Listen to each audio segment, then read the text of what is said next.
The Legend of Sleepy Hollow by Washington Irving. Audio by Legendary Audiobooks. Get ready for chills as we journey into the legend of Sleepy Hollow, a tale of mystery and the supernatural. Found among the papers of the late Diedrich Knickerbocker. A pleasing land of drowsy head it was, of dreams that wave before the half-shut eye, and of gay castles in the clouds that pass, forever flushing round a summer sky. Castle of Indolence, in the bosom of one of those spacious coves which indent the eastern shore of the Hudson, at that broad expansion of the river denominated by the ancient Dutch navigators the Tappan Zee, and where they always prudently shortened sail and implored the protection of St. Nicholas when they crossed. There lies a small market town or rural port, which by some is called Greensburg, but which is more generally and properly known by the name of Tarrytown. This name was given, we are told, in former days, by the good housewives of the adjacent country, from the inveterate propensity of their husbands to linger about the village tavern on market days. Be that as it may, I do not vouch for the fact, but merely advert to it for the sake of being precise and authentic. Not far from this village, perhaps about 2 miles, there is a little valley or rather lap of land among high hills, which is one of the quietest places in the whole world. A small brook glides through it, with just murmur enough to lull one to repose, and the occasional whistle of a quail or tapping of a woodpecker is almost the only sound that ever breaks in upon the uniform tranquillity. I recollect that when a stripling, my first exploit in squirrel shooting was in a grove of tall walnut trees that shades one side of the valley. I had wandered into it at noontime, when all nature is peculiarly quiet, and was startled by the roar of my own gun as it broke the Sabbath stillness around, and was prolonged and reverberated by the angry echoes. If ever I should wish for a retreat whither I might steal from the world and its distractions and dream quietly away the remnant of a troubled life, I know of none more promising than this little valley. From the listless repose of the place, and the peculiar character of its inhabitants, who are descendants from the original Dutch settlers, this sequestered glen has long been known by the name of Sleepy Hollow, and its rustic lads are called the Sleepy Hollow Boys throughout all the neighbouring country. A drowsy, dreamy influence seems to hang over the land and to pervade the very atmosphere. Some say that the place was bewitched by a high German doctor during the early days of the settlement. Others, that an old Indian chief, the prophet or wizard of his tribe, held his powwows there before the country was discovered by Master Hendrik Hudson. Certain it is, the place still continues under the sway of some witching power that holds a spell over the minds of the good people, causing them to walk in a continual reverie. They are given to all kinds of marvellous beliefs, are subject to trances and visions, and frequently see strange sights and hear music and voices in the air. The whole neighbourhood abounds with local tales, haunted spots and twilight superstitions. Stars shoot and meteors glare oftener across the valley than in any other part of the country, and the nightmare, with her whole ninefold, seems to make it the favourite scene of her gambols. The dominant spirit, however, that haunts this enchanted region, and seems to be commander-in-chief of all the powers of the air, is the apparition of a figure on horseback without a head. It is said by some to be the ghost of a Hessian trooper, whose head had been carried away by a cannonball in some nameless battle during the Revolutionary War, and who is ever and anon seen by the country folk hurrying along in the gloom of night as if on the wings of the wind. His haunts are not confined to the valley, but extend at times to the adjacent roads, and especially to the vicinity of a church at no great distance. Indeed, certain of the most authentic historians of those parts who have been careful in collecting and collating the floating facts concerning this spectre allege that the body of the trooper having been buried in the churchyard, the ghost rides forth to the scene of battle in nightly quest of his head, and that the rushing speed with which he sometimes passes along the hollow, like a midnight blast, is owing to his being belated and in a hurry to get back to the churchyard before daybreak. Such is the general purport of this legendary superstition, which has furnished materials for many a wild story in that region of shadows, and the spectre is known at all the country firesides by the name of the Headless Horseman of Sleepy Hollow. It is remarkable that the visionary propensity I have mentioned is not confined to the native inhabitants of the valley, but is unconsciously imbibed by every one who resides there for a time. However wide awake they may have been before they entered that sleepy region, they are sure, in a little time, to inhale the witching influence of the air and begin to grow imaginative, to dream dreams and see apparitions. I mention this peaceful spot with all possible laud, for it is in such little retired Dutch valleys, found here and there embosomed in the great state of New York, that population, manners and customs remain fixed, while the great torrent of migration and improvement, which is making such incessant changes in other parts of this restless country, sweeps by them unobserved. They are like those little nooks of still water which border a rapid stream, where we may see the straw and bubble riding quietly at anchor or slowly revolving in their mimic harbour, undisturbed by the rush of the passing current. Though many years have elapsed since I trod the drowsy shades of Sleepy Hollow, yet I question whether I should not still find the same trees and the same families vegetating in its sheltered bosom. In this by-place of nature there abode, in a remote period of American history, that is to say some 30 years since, a worthy wight of the name of Ichabod Crane, who sojourned, or, as he expressed it, tarried, in Sleepy Hollow for the purpose of instructing the children of the vicinity. He was a native of Connecticut, a state which supplies the Union with pioneers for the mind as well as for the forest, and sends forth yearly its legions of frontier woodmen and country schoolmasters. The cognomen of Crane was not inapplicable to his person. He was tall but exceedingly lank, with narrow shoulders, long arms and legs, hands that dangled a mile out of his sleeves, feet that might have served for shovels, and his whole frame most loosely hung together. His head was small and flat at top, with huge ears, large green glassy eyes, and a long snipe nose, so that it looked like a weathercock perched upon his spindle neck to tell which way the wind blew. To see him striding along the profile of a hill on a windy day, with his clothes bagging and fluttering about him, one might have mistaken him for the genius of famine descending upon the earth, or some scarecrow eloped from a cornfield. His schoolhouse was a low building of one large room, rudely constructed of logs, the windows partly glazed and partly patched with leaves of old copybooks.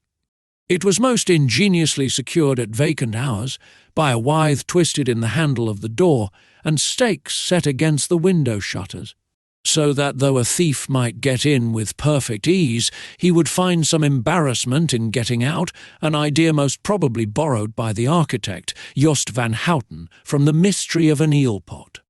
The schoolhouse stood in a rather lonely but pleasant situation, just at the foot of a woody hill, with a brook running close by and a formidable birch tree growing at one end of it.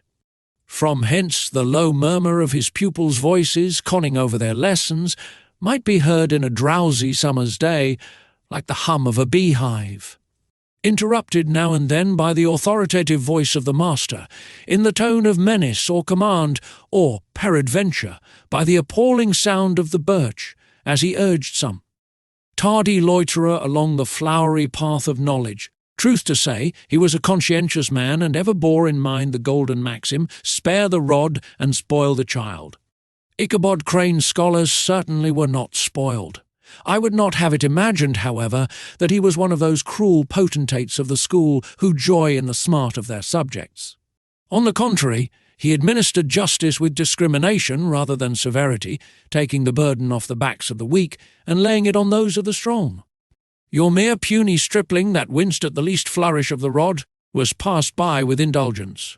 But the claims of justice were satisfied by inflicting a double portion on some little tough, wrong-headed, broad-skirted Dutch urchin who sulked and swelled and grew dogged and sullen beneath the birch. All this he called doing his duty by their parents, and he never inflicted a chastisement without following it by the assurance, so consolatory to the smarting urchin, that he would remember it and thank him for it the longest day he had to live.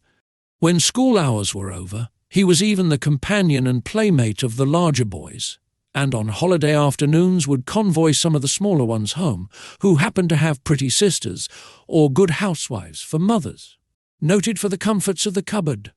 Indeed, it behooved him to keep on good terms with his pupils. The revenue arising from his school was small and would have been scarcely sufficient to furnish him with daily bread, for he was a huge feeder and, though lank, had the dilating powers of an anaconda, but to help out his maintenance he was, according to country custom in those parts, boarded and lodged at the houses of the farmers whose children he instructed. With these he lived successively a week at a time, thus going the rounds of the neighbourhood, with all his worldly effects tied up in a cotton handkerchief. That all this might not be too onerous on the purses of his rustic patrons, who are apt to consider the costs of schooling a grievous burden, and schoolmasters as mere drones, he had various ways of rendering himself both useful and agreeable. He assisted the farmers occasionally in the lighter labours of their farms, helped to make hay, mended the fences, took the horses to water, drove the cows from pasture, and cut wood for the winter fire. He laid aside, too, all the dominant dignity and absolute sway with which he lauded it in his little empire, the school, and became wonderfully gentle and ingratiating. He found favour in the eyes of the mothers by petting the children, particularly the youngest, and like the lion bold, which whilom so magnanimously the lamb did hold, he would sit with a child on one knee, and rock a cradle with his foot for whole hours together. In addition to his other vocations, he was the singing master of the neighbourhood, and picked up many bright shillings by instructing the young folks in psalmody. It was a matter of no little vanity to him on Sundays to take his station in front of the church gallery, with a band of chosen singers, where, in his own mind, he completely carried away the palm from the parson. Certain it is, his voice resounded far above all the rest of the congregation, and there are peculiar quavers still to be heard in that church, and which may even be heard half a mile off, quite to the opposite side of the mill pond on a still Sunday morning, which are said to be legitimately descended from the nose of Ichabod Crane. Thus, by divers little makeshifts, in that ingenious way which is commonly denominated by hook and by crook, the worthy pedagogue got on tolerably enough, and was thought, by all who understood nothing of the labour of headwork, to have a wonderfully easy life of it. The schoolmaster is generally a man of some importance in the female circle of a rural neighbourhood, being considered a kind of idle, gentleman-like personage, of vastly superior taste and accomplishments to the rough country swains, and indeed inferior in learning only to the parson. His appearance, therefore, is apt to occasion some little stir at the tea-table of a farmhouse, and the addition of a supernumerary dish of cakes or sweetmeats, or, peradventure, the parade of a silver teapot. Our man of letters, therefore, was peculiarly happy in the smiles of all the country damsels, how he would figure among them in the churchyard, between services on Sundays, gathering grapes for them from the wild vines that overran the surrounding trees, reciting for their amusement all the epitaphs on the tombstones, or sauntering, with a whole bevy of them, along the banks of the adjacent mill pond, while the more bashful country bumpkins hung sheepishly back, envying his superior elegance and address. From his half-itinerant life, also, he was a kind of travelling gazette, carrying the whole budget of local gossip from house to house, so that his appearance was always greeted with satisfaction. He was, moreover, esteemed by the women as a man of great erudition, for he had read several books quite through, and was a perfect master of Cotton Mather's History of New England Witchcraft, in which, by the way, he most firmly and potently believed.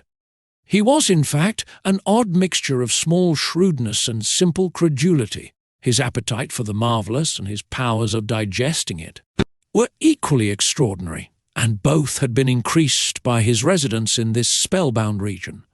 No tale was too gross or monstrous for his capacious swallow. It was often his delight, after his school was dismissed in the afternoon, to stretch himself on the rich bed of clover bordering the little brook that whimpered by his schoolhouse, and there con over old Mather's direful tales, until the gathering dusk of evening made the printed page a mere mist before his eyes. Then, as he wended his way by swamp and stream and awful woodland to the farmhouse where he happened to be quartered, every sound of nature, at that witching hour, fluttered his excited imagination. The moan of the whip-poor-will from the hillside, the boding cry of the tree-toad, that harbinger of storm, the dreary hooting of the screech-owl, or the sudden rustling in the thicket of birds frightened from their roost. The fireflies, too, which sparkled most vividly in the darkest places, now and then startled him, as one of uncommon brightness would stream across his path. And if, by chance, a huge blockhead of a beetle came winging his blundering flight against him, the poor varlet was ready to give up the ghost, with the idea that he was struck with a witch's token. His only resource on such occasions, either to drown thought or drive away evil spirits, was to sing psalm tunes and the good people of Sleepy Hollow, as they sat by their doors of an evening, were often filled with awe at hearing his nasal melody in linked sweetness long drawn out, floating from the distant hill or along the dusky road. Another of his sources of fearful pleasure was to pass long winter evenings with the old Dutch wives, as they sat spinning by the fire, with a row of apples roasting and spluttering along the hearth, and listened to their marvellous tales of ghosts and goblins, and haunted fields, and haunted brooks, and haunted bridges, and haunted houses, and particularly of the Headless Horseman, or Galloping Hessian of the Hollow, as they sometimes called him. He would delight them equally by his anecdotes of witchcraft, and of the direful omens and portentous sights and sounds in the air, which prevailed in the earlier times of Connecticut, and would frighten them woefully with speculations upon comets and shooting stars, and with the alarming fact that the world did absolutely turn round, and that they were half the time topsy-turvy. But if there was a pleasure in all this, while snugly cuddling in the chimney corner of a chamber that was all of a ruddy glow from the crackling wood fire, and where, of course, no spectre dared to show its face, it was dearly purchased by the terrors of his subsequent walk homewards. What fearful shapes and shadows beset his path, amidst the dim and ghastly glare of a snowy night! With what wistful look did he eye every trembling ray of light streaming across the waste fields from some distant window! How often was he appalled by some shrub covered with snow, which, like a sheeted spectre, beset his very path! How often did he shrink with curdling awe at the sound of his own steps on the frosty crust beneath his feet, and dread to look over his shoulder, lest he should behold some uncouth being tramping close behind him! And how often was he thrown into complete dismay by some rushing blast howling among the trees, in the idea that it was the Galloping Hessian on one of his nightly scourings! All these, however, were mere terrors of the night, phantoms of the mind that walk in darkness, and though he had seen many spectres in his time, and been more than once beset by Satan in divers shapes, in his lonely perambulations, yet daylight put an end to all these evils, and he would have passed a pleasant life of it, in despite of the devil and all his works, if his path had not been crossed by a being that causes more perplexity to mortal man than ghosts, goblins, and the whole race of witches put together, and that was a woman. Among the musical disciples who assembled, one evening in each week, to receive his instructions in psalmody was Katrina Van Tassel, the daughter and only child of a substantial Dutch farmer. She was a blooming lass of fresh 18, plump as a partridge, ripe and melting and rosy-cheeked as one of her father's peaches, and universally famed, not merely for her beauty, but her vast expectations. She was withal a little of a coquette, as might be perceived even in her dress, which was a mixture of ancient and modern fashions as most suited to set off her charms. She wore the ornaments of pure yellow gold, which her great-great-grandmother had brought over from Sodom, the tempting stomacher of the olden time, and withal a provokingly short petticoat to display the prettiest foot and ankle in the country round. Ichabod Crane had a soft and foolish heart towards the sex, and it is not to be wondered at that so tempting a morsel soon found favour in his eyes, more especially after he had visited her in her paternal mansion. Old Baltus Van Tassel was a perfect picture of a thriving, contented, liberal-hearted farmer. He seldom, it is true, sent either his eyes or his thoughts beyond the boundaries of his own farm, but within those everything was snug, happy and well-conditioned. He was satisfied with his wealth, but not proud of it, and piqued himself upon the hearty abundance rather than the style in which he lived. His stronghold was situated on the banks of the Hudson, in one of those green-sheltered, fertile nooks in which the Dutch farmers are so fond of nestling. A great elm tree spread its broad branches over it, at the foot of which bubbled up a spring of the softest and sweetest water in a little well formed of a barrel, and then stole sparkling away through the grass to a neighbouring brook that babbled along among alders and dwarf willows. Hard by the farmhouse was a vast barn that might have served for a church, every window and crevice of which seemed bursting forth with the treasures of the farm. The flail was busily resounding within it from morning to night, swallows and martins skim-twittering about the eaves, and rows of pigeons, some with one eye turned up, as if watching the weather, some with their heads under their wings or buried in their bosoms, and others swelling and cooing and bowing about their dames, were enjoying the sunshine on the roof. Sleek, unwieldy porkers were grunting in the repose and abundance of their pens, from whence sallied forth now and then troops of sucking pigs, as if to snuff the air. A stately squadron of snowy geese were riding in an adjoining pond, convoying whole fleets of ducks. Regiments of turkeys were gobbling through the farmyard, and guinea fowls fretting about it, like ill-tempered housewives, with their peevish, discontented cry. Before the barn door strutted the gallant cock, that pattern of a husband, a warrior, and a fine gentleman, clapping his burnished wings and crowing in the pride and gladness of his heart, sometimes tearing up the earth with his feet, and then generously calling his ever-hungry family of wives and children to enjoy the rich morsel which he had discovered. The pedagogue's mouth watered as he looked upon this sumptuous promise of luxurious winter fare. In his devouring mind's eye he pictured to himself every roasting pig running about with a pudding in his belly and an apple in his mouth. The pigeons were snugly put to bed in a comfortable pie and tucked in with a coverlet of crust. The geese were swimming in their own gravy, and the ducks pairing cosily in dishes like snug married couples with a decent competency of onion sauce. In the porkers he saw carved out the future sleek side of bacon and juicy relishing ham, not a turkey, but he beheld daintily trussed up, with its gizzard under its wing, and, peradventure, a necklace of savoury sausages, and even bright Chanticleer himself lay sprawling on his back in a side dish with uplifted claws, as if craving that quarter which his chivalrous spirit disdained to ask while living. As the enraptured Ichabod fancied all this, and as he rolled his great green eyes over the fat meadow-lands, the rich fields of wheat, of rye, of buckwheat, and Indian corn, and the orchards burdened with ruddy fruit, which surrounded the warm tenement of Van Tassel, his heart yearned after the damsel who was to inherit these domains, and his imagination expanded with the idea how they might be readily turned into cash, and the money invested in immense tracts of wild land and shingle palaces in the wilderness.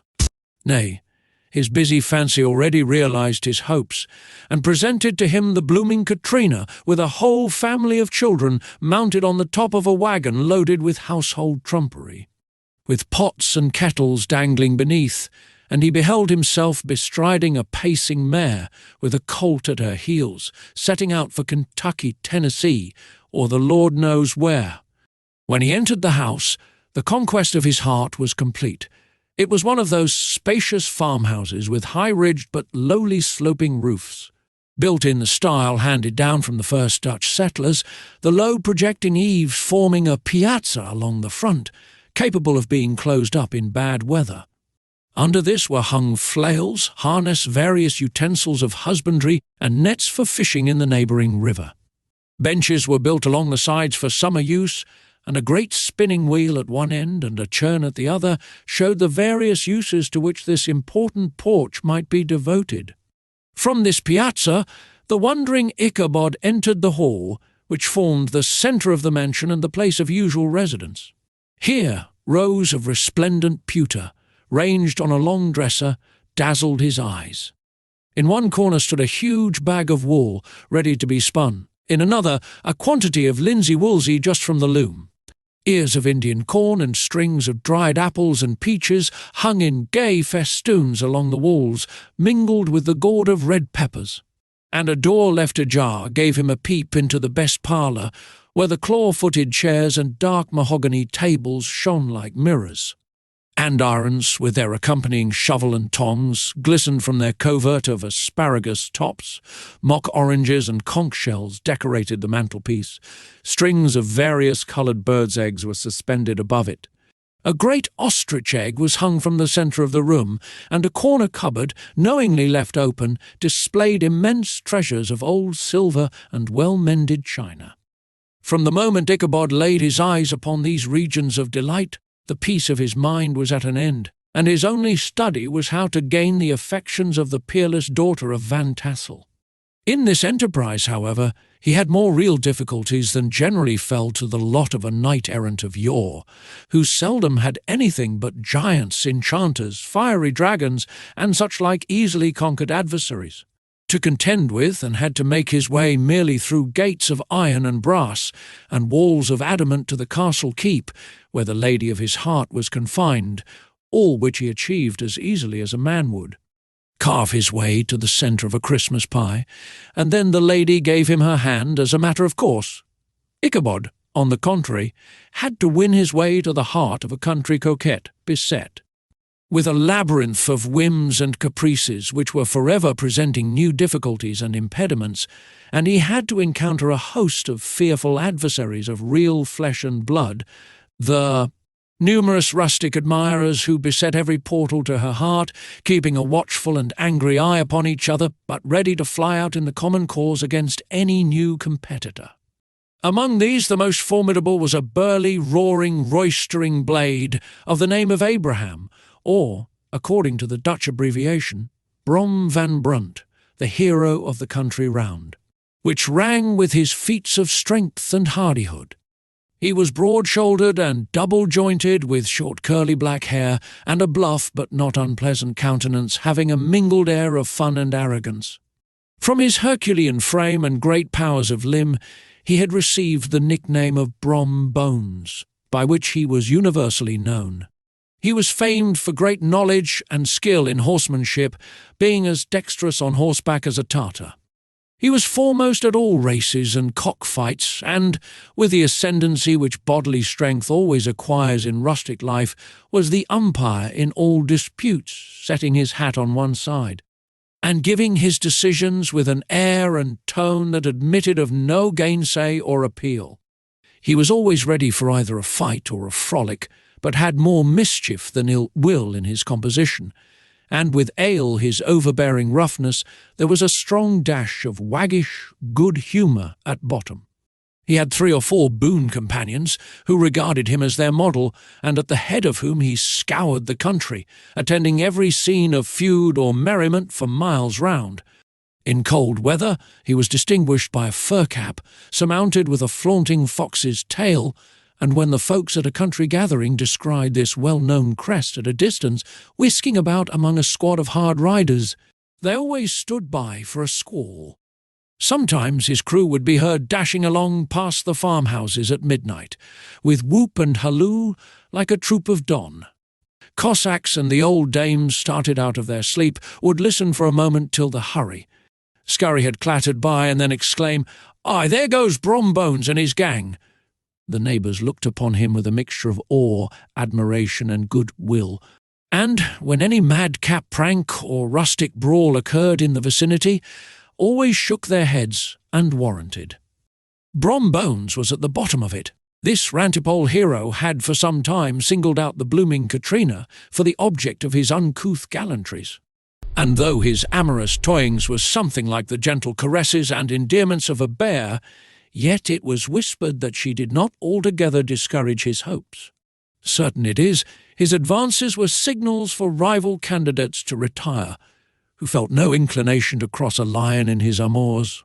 Insomuch that when his horse was seen tied to Van Tassel's paling on a Sunday night, a sure sign that his master was courting, or, as it is termed, sparking. Within, all other suitors passed by in despair and carried the war into other quarters.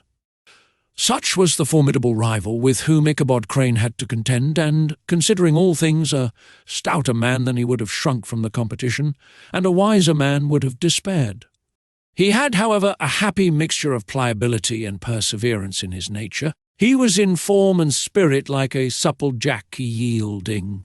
But tough, though he bent, he never broke, and though he bowed beneath the slightest pressure, yet the moment it was away, jerk! He was as erect, and carried his head as high as ever. To have taken the field openly against his rival would have been madness, for he was not a man to be thwarted in his amours, any more than that stormy lover, Achilles.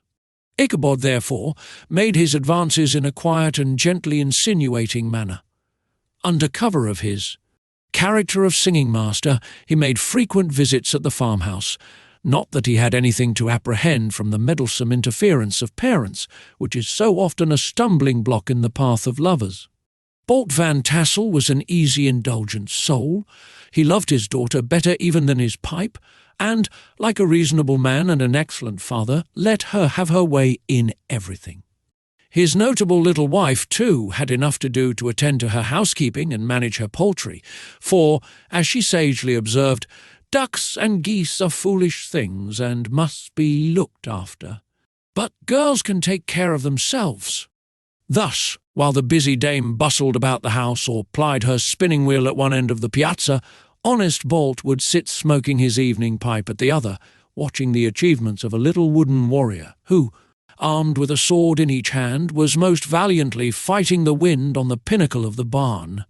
In the meantime, Ichabod would carry on his suit with the daughter by the side of the spring under the great elm, or sauntering along in the twilight, that hour so favourable to the lover's eloquent.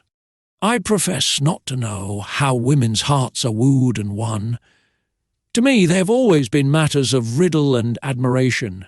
Some seem to have but one vulnerable point, or door of access, while others have 1,000 avenues and may be captured in 1,000 different ways. It is a great triumph of skill to gain the former, but a still greater proof of generalship to maintain possession of the latter, for man must battle for his fortress at every door and window. He who wins 1,000 common hearts is therefore entitled to some renown, but he who keeps undisputed sway over the heart of a coquette is indeed a hero. Certain it is, this was not the case with the redoubtable Brom Bones, and from the moment Ichabod Crane made his advances, the interests of the former evidently declined. His horse was no longer seen tied to the palings on Sunday nights, and a deadly feud gradually arose between him and the preceptor of Sleepy Hollow.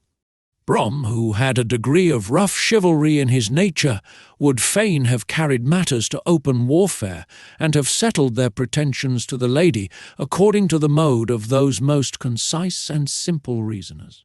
The knights errant of yore by single combat, but Ichabod was too conscious of the superior might of his adversary to enter the lists against him. He had overheard a boast of Bones that he would double the schoolmaster up and lay him on a shelf of his own schoolhouse, and he was too wary to give him an opportunity. There was something extremely provoking in this obstinately pacific system. It left Brom no alternative but to draw upon the funds of rustic waggery in his disposition, and to play off boorish practical jokes upon his rival. Ichabod became the object of whimsical persecution to Bones and his gang of rough riders. They harried his hitherto peaceful domains, smoked out his singing school by stopping up the chimney, broke into the schoolhouse at night, in spite of its formidable fastenings of withe and window stakes, and turned everything topsy-turvy, so that the poor schoolmaster began to think all the witches in the country held their meetings there. But, what was still more annoying, Brom took all opportunities of turning him into ridicule in presence of his mistress, and had a scoundrel dog whom he taught to whine in the most ludicrous manner, and introduced as a rival of Ichabod's, to instruct her in psalmody. In this way matters went on for some time, without producing any material effect on the relative situations of the contending powers. On a fine autumnal afternoon, Ichabod, in pensive mood, sat enthroned on the lofty stool from whence he usually watched all the concerns of his little literary realm. In his hand he swayed a ferule, that sceptre of despotic power. The birch of justice reposed on 3 nails behind the throne, a constant terror to evildoers, while on the desk before him might be seen sundry contraband articles and prohibited weapons, detected upon the persons of idle urchins, such as half-munched apples, pop-guns, whirligigs, fly-cages, and whole legions of rampant little paper gamecocks. Apparently, there had been some appalling act of justice recently inflicted, for his scholars were all busily intent upon their books, or slyly whispering behind them with one eye kept upon the master, and a kind of buzzing stillness reigned throughout the schoolroom. It was suddenly interrupted by the appearance of a negro in tow-cloth jacket and trousers, a round-crowned fragment of a hat, like the cap of Mercury, and mounted on the back of a ragged, wild, half-broken colt, which he managed with a rope by way of halter. He came clattering up to the school door with an invitation to Ichabod to attend a merry-making or quilting frolic, to be held that evening at Mynheer Van Tassel's, and having delivered his message with that air of importance and effort at fine language which a negro is apt to display on petty embassies of the kind, he dashed over the brook and was seen scampering away up the hollow, full of the importance and hurry of his mission. All was now bustle and hubbub in the late quiet schoolroom. The scholars were hurried through their lessons without stopping at trifles. Those who were nimble skipped over half with impunity, and those who were tardy had a smart application now and then in the rear to quicken their speed or help them over a tall word.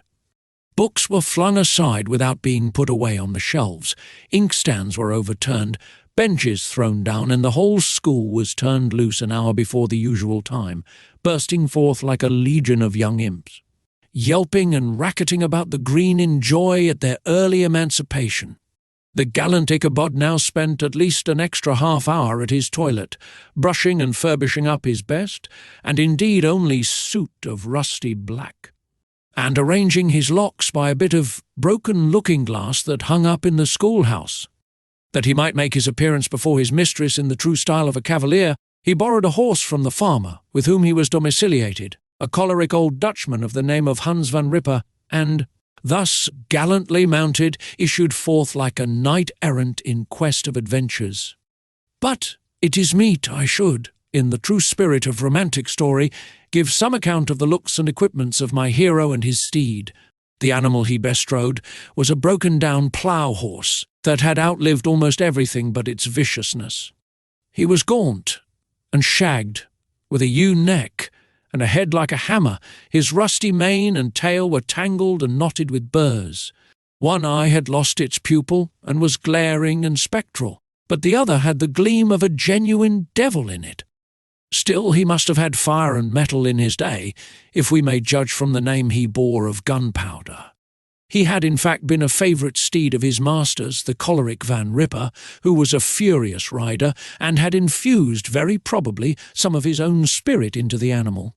For, old and broken down as he looked, there was more of the lurking devil in him than in any young filly in the country. Ichabod was a suitable figure for such a steed. He rode with short stirrups, which brought his knees nearly up to the pommel of the saddle. His sharp elbows stuck out like grasshoppers. He carried his whip perpendicularly in his hand, like a sceptre, and as his horse jogged on, the motion of his arms was not unlike the flapping of a pair of wings.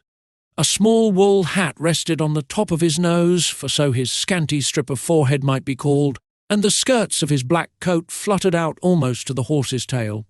Such was the appearance of Ichabod and his steed as they shambled out of the gate of Hans van Ripper, and it was altogether such an apparition as is seldom to be met with in broad daylight. It was, as I have said, a fine autumnal day. The sky was clear and serene, and nature wore that rich and golden livery which we always associate with the idea of abundance. The forests had put on their sober brown and yellow, while some trees of the tenderer kind had been nipped by the frosts into brilliant dyes of orange, purple, and scarlet. Streaming files of wild ducks began to make their appearance high in the air. The bark of the squirrel might be heard from the groves of beech and hickory nuts, and the pensive whistle of the quail at intervals from the neighbouring stubble field. The small birds were taking their farewell banquets. In the fullness of their revelry they fluttered, chirping and frolicking from bush to bush, and tree to tree, capricious from the very profusion and variety around them.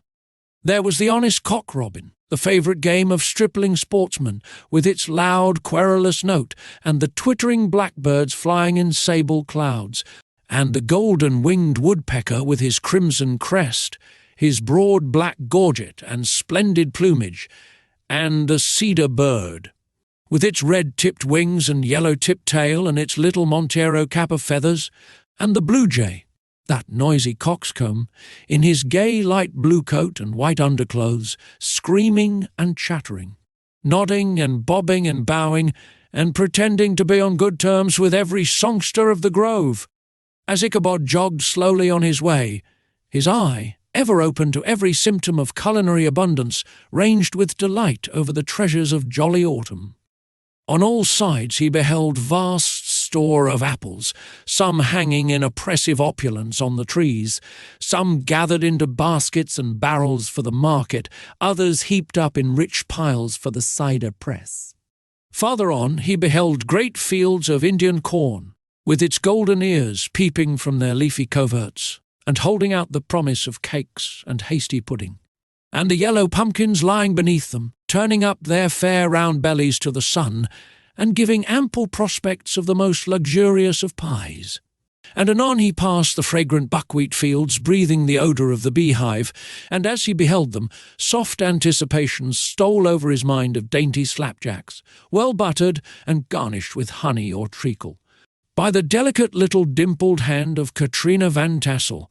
Thus feeding his mind with many sweet thoughts and sugared suppositions, he journeyed along the sides of a range of hills which look out upon some of the goodliest scenes of the mighty Hudson. The sun gradually wheeled his broad disk down in the west. The wide bosom of the Tappan Zee lay motionless and glassy, excepting that here and there a gentle undulation waved and prolonged the blue shadow of the distant mountain. A few amber clouds floated in the sky, without a breath of air to move them. The horizon was of a fine golden tint, changing gradually into a pure apple green, and from that into the deep blue of the mid-heaven.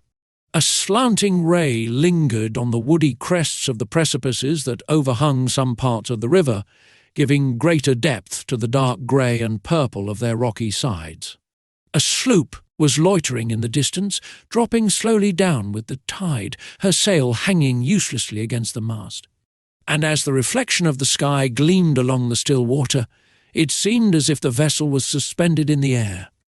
It was toward evening that Ichabod arrived at the castle of the Heer Van Tassel, which he found thronged with the pride and flower of the adjacent country. Old farmers, a spare leathern-faced race, in homespun coats and breeches, blue stockings, huge shoes, and magnificent pewter buckles. Their brisk, withered little dames in close-crimped caps, long-waisted short gowns, homespun petticoats with scissors and pincushions, and gay calico pockets hanging on the outside. Buxom lasses, almost as antiquated as their mothers, excepting where a straw hat, a fine ribbon, or perhaps a white frock, gave symptoms of city innovation. The sons, in short, square-skirted coats, with rows of stupendous brass buttons, and their hair generally queued in the fashion of the times, especially if they could procure an eel-skin for the purpose, it being esteemed throughout the country as a potent nourisher and strengthener of the hair. Brom Bones, however, was the hero of the scene, having come to the gathering on his favourite steed. Daredevil, a creature, like himself, full of mettle and mischief, and which no one but himself could manage. He was, in fact, noted for preferring vicious animals, given to all kinds of tricks which kept the rider in constant risk of his neck, for he held a tractable, well-broken horse as unworthy of a lad of spirit. Fain would I pause to dwell upon the world of charms that burst upon the enraptured gaze of my hero as he entered the state parlour of Van Tassel's mansion. Not those of the bevy of buxom lasses, with their luxurious display of red and white, but the ample charms of a genuine Dutch country tea table in the sumptuous time of autumn. Such heaped-up platters of cakes of various and almost indescribable kinds known only to experienced Dutch housewives. There was the doughty donut, the tender oliekoek, and the crisp and crumbling cruller, sweet cakes and short cakes, ginger cakes and honey cakes, and the whole family of cakes. And then there were apple pies, and peach pies, and pumpkin pies, besides slices of ham and smoked beef, and moreover delectable dishes of preserved plums and peaches and pears, and quinces, not to mention broiled shad and roasted chickens, together with bowls of milk and cream, all mingled higgledy-piggledy, pretty much as I have enumerated them, with the motherly teapot sending up its clouds of vapour from the midst. Heaven bless the muck! I want breath and time to discuss this banquet as it deserves, and am too eager to get on with my story. Happily, Ichabod Crane was not in so great a hurry as his historian, but did ample justice to every dainty. He was a kind and thankful creature, whose heart dilated in proportion as his skin was filled with good cheer, and whose spirits rose with eating, as some men's do with drink. He could not help, too, rolling his large eyes round him as he ate, and chuckling with the possibility that he might one day be lord of all this scene of almost unimaginable luxury and splendour. Then he thought how soon he'd turn his back upon the old schoolhouse, snap his fingers in the face of Hans Van Ripper and every other niggardly patron, and kick any itinerant pedagogue out of doors that should dare to call him comrade. Old Baltus Van Tassel moved about among his guests with a face dilated with content and good humour, round and jolly as the harvest moon. His hospitable attentions were brief but expressive, being confined to a shake of the hand, a slap on the shoulder, a loud laugh, and a pressing invitation to fall to and help themselves. And now the sound of the music from the common room, or hall, summoned to the dance.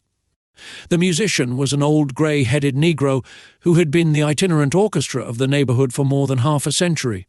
His instrument was as old and battered as himself. The greater part of the time he scraped on 2 or 3 strings, accompanying every movement of the bow with a motion of the head, bowing almost to the ground and stamping with his foot whenever a fresh couple were to start. Ichabod prided himself upon his dancing as much as upon his vocal powers. Not a limb, not a fibre about him was idle, and to have seen his loosely hung frame in full motion and clattering about the room, you would have thought St. Vitus himself, that blessed patron of the dance, was figuring before you in person. He was the admiration of all the negroes who, having gathered of all ages and sizes from the farm and the neighbourhood, stood forming a pyramid of shining black faces at every door and window, gazing with delight at the scene, rolling their white eyeballs and showing grinning rows of ivory from ear to ear. How could the flogger of urchins be otherwise than animated and joyous? The lady of his heart was his partner in the dance, and smiling graciously in reply to all his amorous oglings, while Brom Bones, sorely smitten with love and jealousy, sat brooding by himself in one corner. When the dance was at an end, Ichabod was attracted to a knot of the Sager folks, who, with old Van Tassel, sat smoking at one end of the piazza, gossiping over former times and drawing out long stories about the war. This neighbourhood, at the time of which I am speaking, was one of those highly favoured places which abound with chronicle and great men.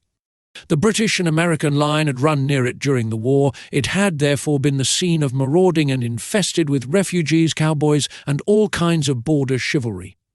Just sufficient time had elapsed to enable each storyteller to dress up his tale with a little becoming fiction, and, in the indistinctness of his recollection, to make himself the hero of every exploit. There was the story of Dauphin Martling, a large blue-bearded Dutchman who had nearly taken a British frigate with an old iron 9-pounder from a mud breastwork, only that his gun burst at the 6th discharge.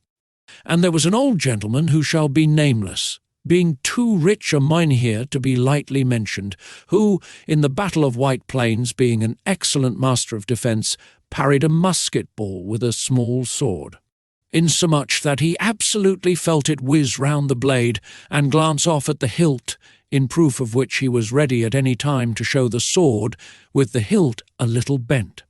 There were several more that had been equally great in the field, not one of whom but was persuaded that he had a considerable hand in bringing the war to a happy termination. But all these were nothing to the tales of ghosts and apparitions that succeeded. The neighbourhood is rich in legendary treasures of the kind.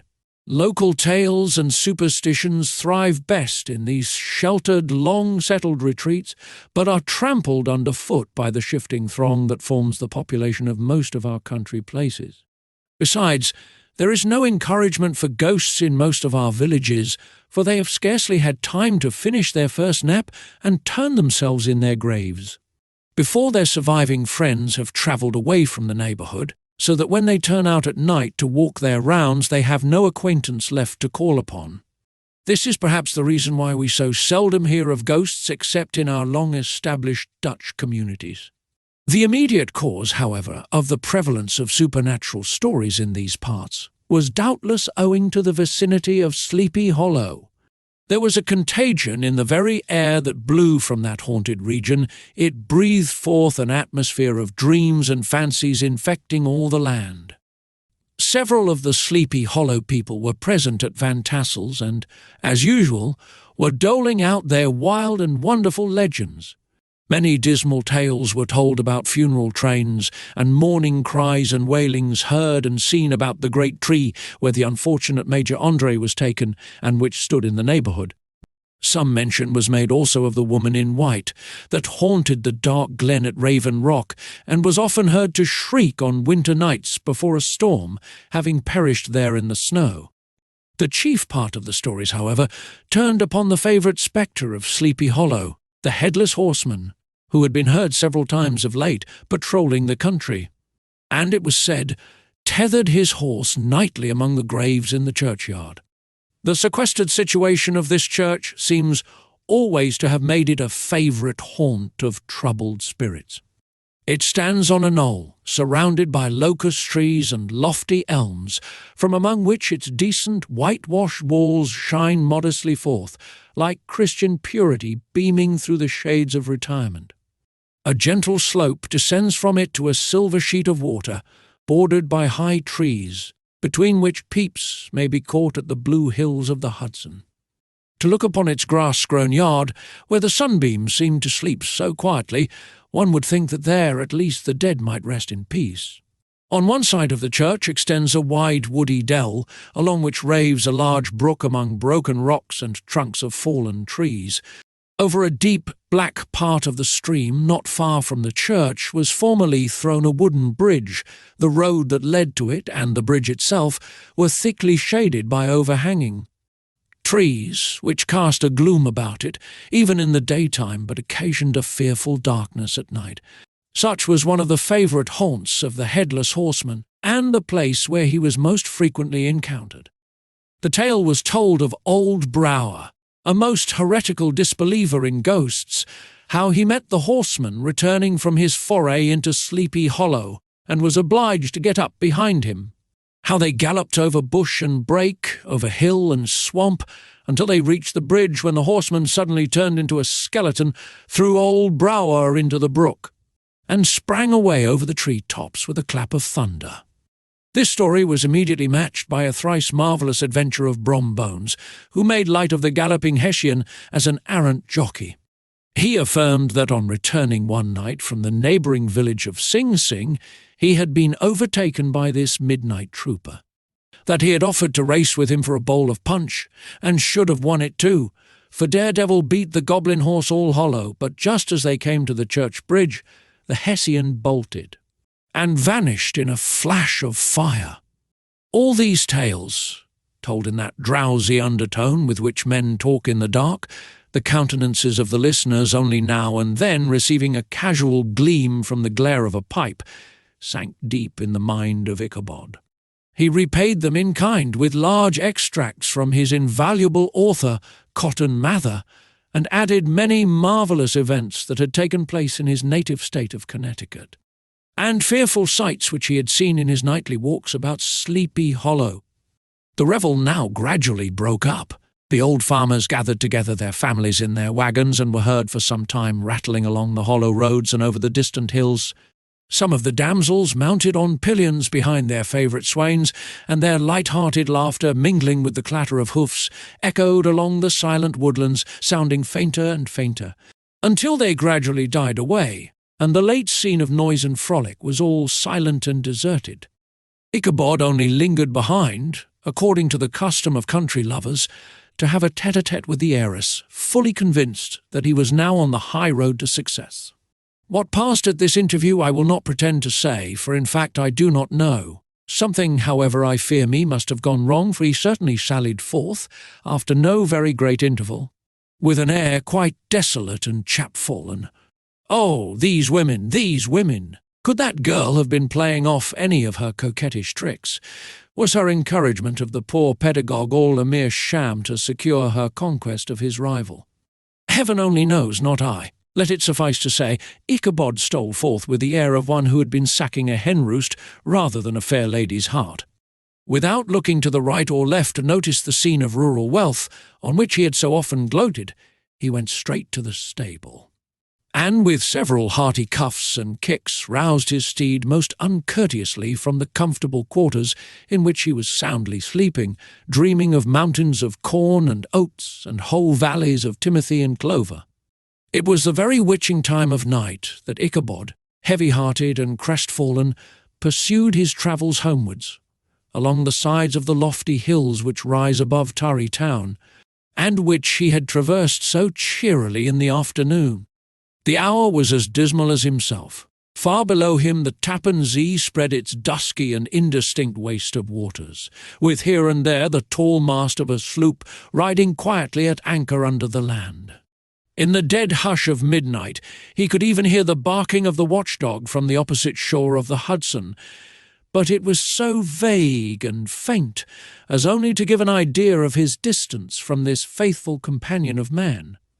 Now and then, too, the long-drawn crowing of a cock, accidentally awakened, would sound far, far off from some farmhouse away among the hills, but it was like a dreaming sound in his ear. No signs of life occurred near him, but occasionally the melancholy chirp of a cricket, or perhaps the guttural twang of a bullfrog from a neighbouring marsh, as if sleeping uncomfortably and turning suddenly in his bed. All the stories of ghosts and goblins that he had heard in the afternoon now came crowding upon his recollection. The night grew darker and darker, the stars seemed to sink deeper in the sky, and driving clouds occasionally hid them from his sight. He had never felt so lonely and dismal. He was, moreover, approaching the very place where many of the scenes of the ghost stories had been laid. In the centre of the road stood an enormous tulip tree, which towered like a giant above all the other trees of the neighbourhood, and formed a kind of landmark. Its limbs were gnarled and fantastic, large enough to form trunks for ordinary trees, twisting down almost to the earth and rising again into the air. It was connected with the tragical story of the unfortunate André, who had been taken prisoner hard by, and was universally known by the name of Major André's tree. The common people regarded it with a mixture of respect and superstition, partly out of sympathy for the fate of its ill-starred namesake, and partly from the tales of strange sights and doleful lamentations told concerning it. As Ichabod approached this fearful tree, he began to whistle. He thought his whistle was answered. It was but a blast sweeping sharply through the dry branches. As he approached a little nearer, he thought he saw something white hanging in the midst of the tree. He paused and ceased whistling, but, on looking more narrowly, perceived that it was a place where the tree had been scathed by lightning, and the white wood laid bare. Suddenly he heard a groan, his teeth chattered, and his knees smote against the saddle. It was but the rubbing of one huge bough upon another as they were swayed about by the breeze. He passed the tree in safety, but new perils lay before him. About 200 yards from the tree, a small brook crossed the road and ran into a marshy and thickly wooded glen known by the name of Wiley's Swamp. A few rough logs, laid side by side, served for a bridge over this stream. On that side of the road where the brook entered the wood, a group of oaks and chestnuts, matted thick with wild grapevines, threw a cavernous gloom over it. To pass this bridge was the severest trial. It was at this identical spot that the unfortunate André was captured, and under the covert of those chestnuts and vines were the sturdy yeomen concealed who surprised him. This has ever since been considered a haunted stream, and fearful are the feelings of the schoolboy who has to pass it alone after dark. As he approached the stream, his heart began to thump. He summoned up, however, all his resolution, gave his horse half a score of kicks in the ribs, and attempted to dash briskly across the bridge, but instead of starting forward, the perverse old animal made a lateral movement and ran broadside against the fence. Ichabod, whose fears increased with the delay, jerked the reins on the other side and kicked lustily with the contrary foot. It was all in vain. His steed started, it is true, but it was only to plunge to the opposite side of the road into a thicket of brambles and alder bushes. The schoolmaster now bestowed both whip and heel upon the starveling ribs of old Gunpowder, who dashed forward, snuffling and snorting, but came to a stand just by the bridge, with a suddenness that had nearly sent his rider sprawling over his head. Just at this moment a plashy tramp by the side of the bridge caught the sensitive ear of Ichabod. In the dark shadow of the grove, on the margin of the brook, he beheld something huge, misshapen and towering. It stirred not, but seemed gathered up in the gloom, like some gigantic monster ready to spring upon the traveller. The hair of the affrighted pedagogue rose upon his head with terror.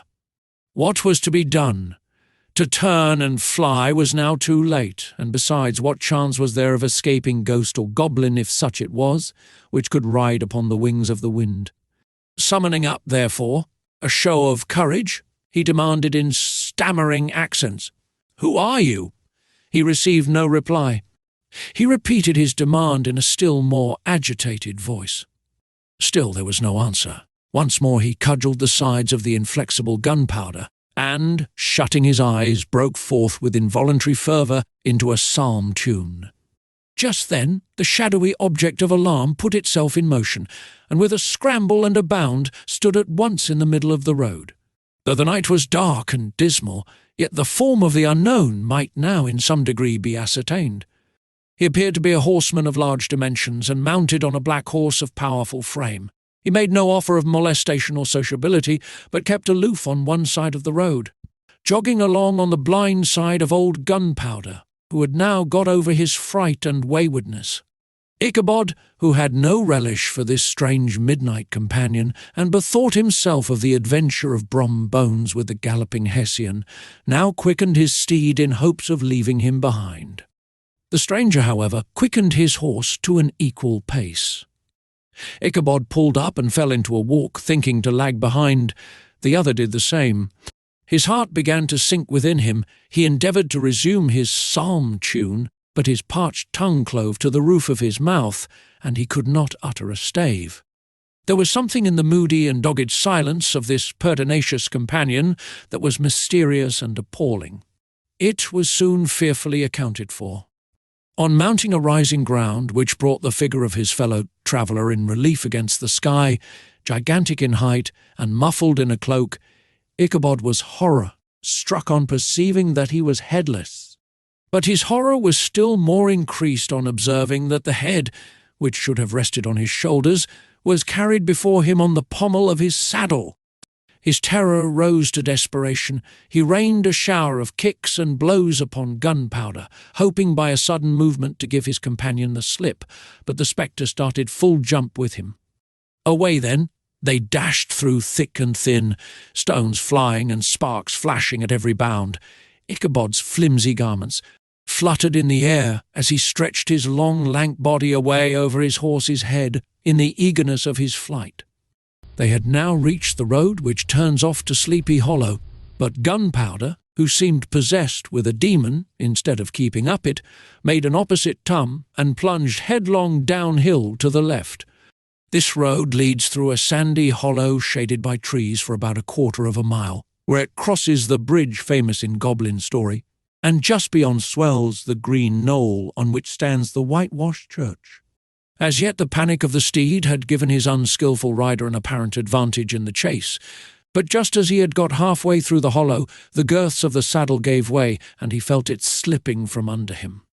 He seized it by the pommel and endeavoured to hold it firm, but in vain, and had just time to save himself by clasping old Gunpowder round the neck when the saddle fell to the earth, and he heard it trampled underfoot by his pursuer. For a moment the terror of Hans Van Ripper's wrath passed across his mind, for it was his Sunday saddle, but this was no time for petty fears. The goblin was hard on his haunches, and unskilful rider that he was. He had much ado to maintain his seat, sometimes slipping on one side, sometimes on another, and sometimes jolted on the high ridge of his horse's backbone, with a violence that he verily feared would cleave him asunder. An opening in the trees now cheered him with the hopes that the church bridge was at hand. The wavering reflection of a silver star in the bosom of the brook told him that he was not mistaken. He saw the walls of the church dimly glaring under the trees beyond. He recollected the place where Brom Bones's ghostly competitor had disappeared. "If I can but reach that bridge," thought Ichabod, "I am safe." Just then he heard the black steed. Panting and blowing close behind him, he even fancied that he felt his hot breath. Another convulsive kick in the ribs, and old Gunpowder sprang upon the bridge. He thundered over the resounding planks. He gained the opposite side. And now Ichabod cast a look behind to see if his pursuer should vanish, according to rule, in a flash of fire and brimstone. Just then he saw the goblin rising in his stirrups, and in the very act of hurling his head at him.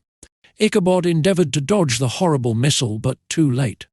It encountered his cranium with a tremendous crash. He was tumbled headlong into the dust, and Gunpowder, the black steed, and the goblin rider passed by like a whirlwind. The next morning the old horse was found without his saddle, and with the bridle under his feet, soberly cropping the grass at his master's gate. Ichabod did not make his appearance at breakfast. Dinner hour came, but no Ichabod. The boys assembled at the schoolhouse, and strolled idly about the banks of the brook, but no schoolmaster. Hans Van Ripper now began to feel some uneasiness about the fate of poor Ichabod, and his saddle. An inquiry was set on foot, and after diligent investigation they came upon his traces. In one part of the road leading to the church was found the saddle trampled in the dirt. The tracks of horses' hoofs, deeply dented in the road, and evidently at furious speed, were traced to the bridge beyond which, on the bank of a broad part of the brook, where the water ran deep and black, was found the hat of the unfortunate Ichabod, and close beside it a shattered pumpkin. The brook was searched, but the body of the schoolmaster was not to be discovered. Hans Van Ripper, as executor of his estate, examined the bundle which contained all his worldly effects. They consisted of 2 shirts and a half, 2 stocks for the neck, a pair or 2 of worsted stockings, an old pair of corduroy small clothes, a rusty razor, a book of psalm tunes full of dog's ears, and a broken pitch-pipe.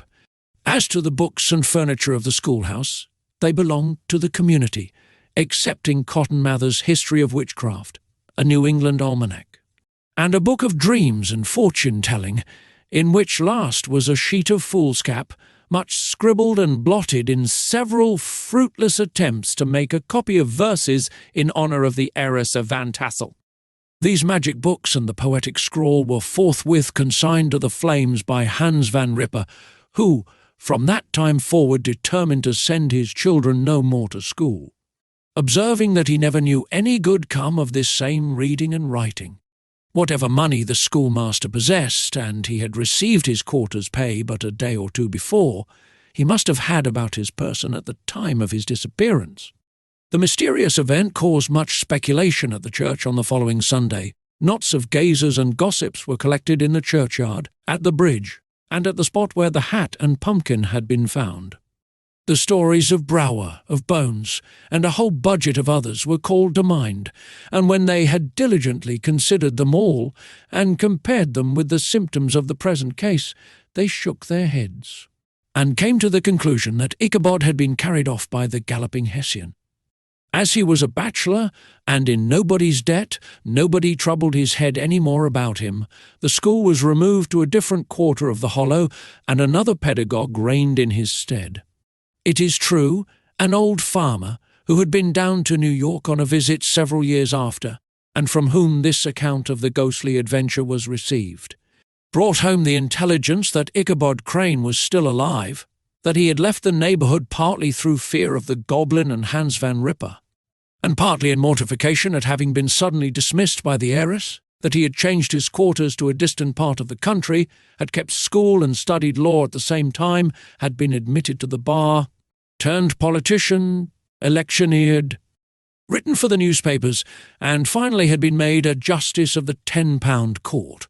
Brom Bones, too, who, shortly after his rival's disappearance, conducted the blooming Katrina in triumph to the altar, was observed to look exceedingly knowing whenever the story of Ichabod was related, and always burst into a hearty laugh at the mention of the pumpkin, which led some to suspect that he knew more about the matter than he chose to tell.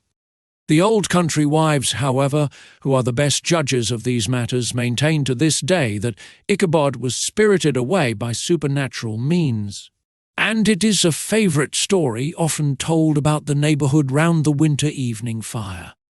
The bridge became more than ever an object of superstitious awe, and that may be the reason why the road has been altered of late years so as to approach the church by the border of the millpond.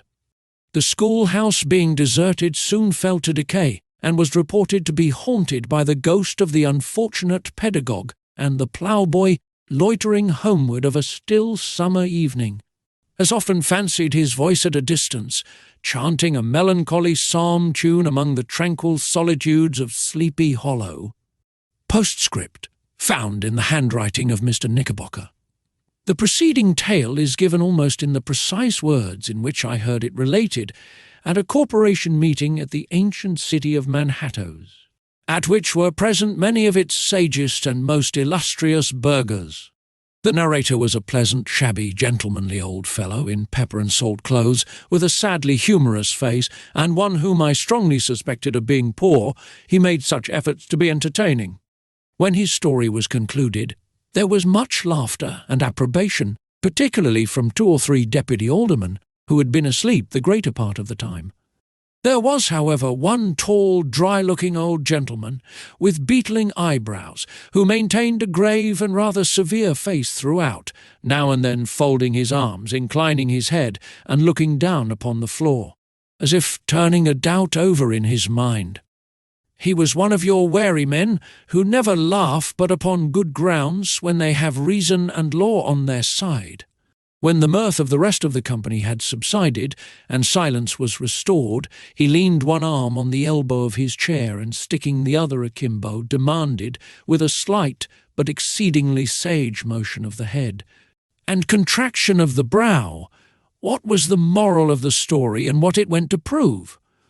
The storyteller, who was just putting a glass of wine to his lips as a refreshment after his toils, paused for a moment, looked at his inquirer with an air of infinite deference, and, lowering the glass slowly to the table, observed that the story was intended most logically to prove that there is no situation in life but has its advantages and pleasures provided we will but take a joke as we find it. That, therefore, he that runs races with goblin troopers is likely to have rough riding of it. Ergo, for a country schoolmaster to be refused the hand of a Dutch heiress is a certain step to high preferment in the state. The cautious old gentleman knit his brows tenfold closer after this explanation, being sorely puzzled by the ratiocination of the syllogism, while, methought, the one in pepper and salt eyed him with something of a triumphant leer. At length he observed that all this was very well, but still he thought the story a little on the extravagant. There were 1 or 2 points on which he had his doubts. "Faith, sir," replied the storyteller, "as to that matter, I don't believe 1/2 of it myself. DK, that's the end. Thanks for listening, and we'll see you next time at Legendary Audiobooks.